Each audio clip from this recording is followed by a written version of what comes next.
Nahiyaqal himar fata'awidhu billahi minasyaiton fa innahu ra'a syaiton. Tetapi apabila kamu mendengar ringikan daripada seekor himar, keledai, maka minta berlindunganlah kepada Allah Subhanahu wa taala dari godaan setan. Memangnya kenapa? Karena ringikan himar itu sendiri sebagai tanda bahwa dia melihat setan.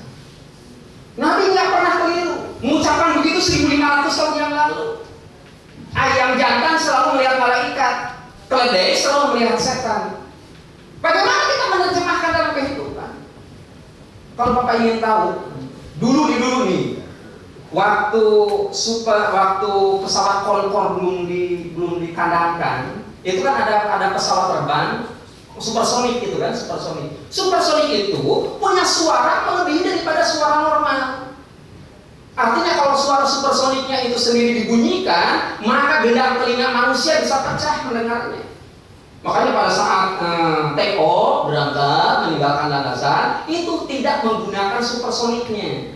Tapi apabila sudah ada di atas samudera, lautan, baru supaya kenceng jalannya, supersoniknya dibunyikan. Dan kecepatannya 2 kali lipat daripada kecepatan suara.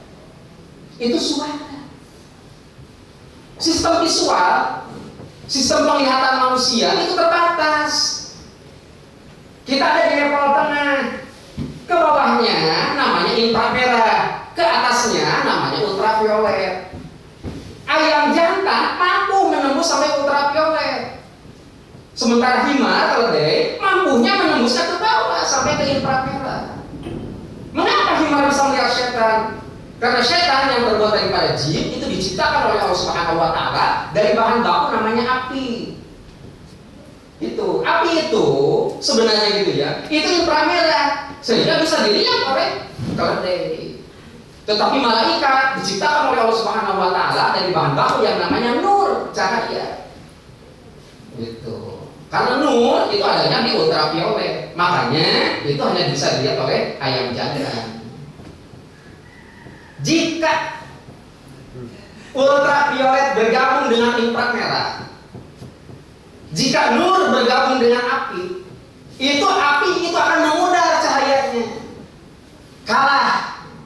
Sama saja kalau sekarang umpamanya ada bulan, tiba-tiba kesiangan, keburu datang pagi, ada matahari, itu bulan bukan berarti tidak ada, tetapi tidak berpengaruh sama sekali karena cahayanya kalah oleh matahari. Makanya pada saat kita sedang berkumpul, kemudian kita berzikir kepada Allah Subhanahu wa taala, setan itu pada lari.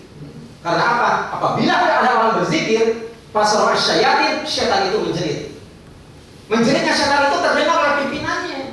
Mengapa kamu menjerit? Ternyata setan yang menjerit itu menjawab, "Qad masahul insu, aku telah dipegang oleh manusia." Ayat setan kasih batu jelema. Itu persoalannya. Mengapa intinya zikir yang diinstalkan ke dalam diri kita, ke dalam hati kita, ditalkinkan oleh penguasa guru mursyid kita, sangat penting kedudukannya karena akan bisa mengusir setan. Sihir saja itu lebih kecil persoalannya daripada masalah setan. Dengan berlindung kepada Allah Subhanahu wa taala, itu sihir itu hancur. Tetapi apabila kita akan mengusir setan, godaan setan itu 3 kali lipat dibandingkan dengan tukang sihir. Qul a'udzu birabbil falaq. Cukup dengan roh apabila kita akan berhadapan dengan tukang sihir. Tapi apabila berhadapan dengan setan, bukan hanya kepada roh kita berlindung, tetapi juga kepada Malikin Nas, tetapi juga kepada Ilahin Nas. Sampai 3 kali di dalam Al-Quran disebut begitu. Bapak ada perlu kepada orang tertentu, orang yang akan kita datangi, kebetulan pintunya digembok, kemudian di pintunya ada tulisan, "Awas ada anjing galak." Apabila kita salam, "Assalamualaikum," yang jawab siapa? Anjing galak. "Assalamualaikum," cukup. Berani kan kita kepada anjing itu? Kalau berani lawan, kalau tidak gampang menurut metode Al-Quran. Kenapa kita nggak bilang kepada yang punya? Coba kalau kita bilang kepada yang punya, "Pak, ini anjing galak amat sih." Kata yang punya, Blacky, masuk dulu, ada tamu mau datang di sini. Dengan senang hati anjing itu bakal masuk. Metodenya semuanya ada di dalam Al-Quran. Gitu ya, bisa dijabarkan lebih panjang lagi nanti. Ini penting untuk dilakukan. Syekh At-Tibi dalam kitab Kamilul Qulub menyebutkan la yanbaghi lil alim wal tabahat ayadna bi ma'alimahu walakin wajib alaihi ijtima' bi ahli thariq yadullu ala thariqin mustaqim. Bagi seorang alim, bagi seorang ustaz, bagi seorang ajengan, bagi seorang kiai, itu ternyata la yanbaghi, tidak cukup. Tidak cukup untuk apa? Walau tabahat bi ilmihi, meskipun ilmunya bagaikan air laut luasnya. Apa yang dia tidak cukup? Ayadna bi ma'alimahu. Dia merasa cukup dengan ilmu yang dimilikinya. Asa aing pang kiainya, asa aing pang ustadznya. Itu yang tidak boleh. Tetapi ada satu kewajiban.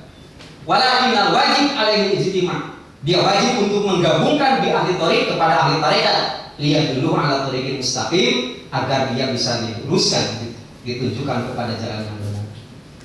Jadi posisi Bapak, Ibu sebagai dai dan daiyah di tengah-tengah masyarakat sebenarnya begitu penting untuk menyelamatkan umat manusia. Sebab apabila ternyata dibiarkan, kegalauan hati masyarakat zaman sekarang itu ternyata semakin parah. Itu yang dapat saya sampaikan. Mudah-mudahan bisa diterima dengan baik. Meskipun tidak terlalu sistematis, ya itu ada materi ataupun ada sesi yang dapat kita manfaatkan sampai menjelang datangnya waktu asar. Terima kasih.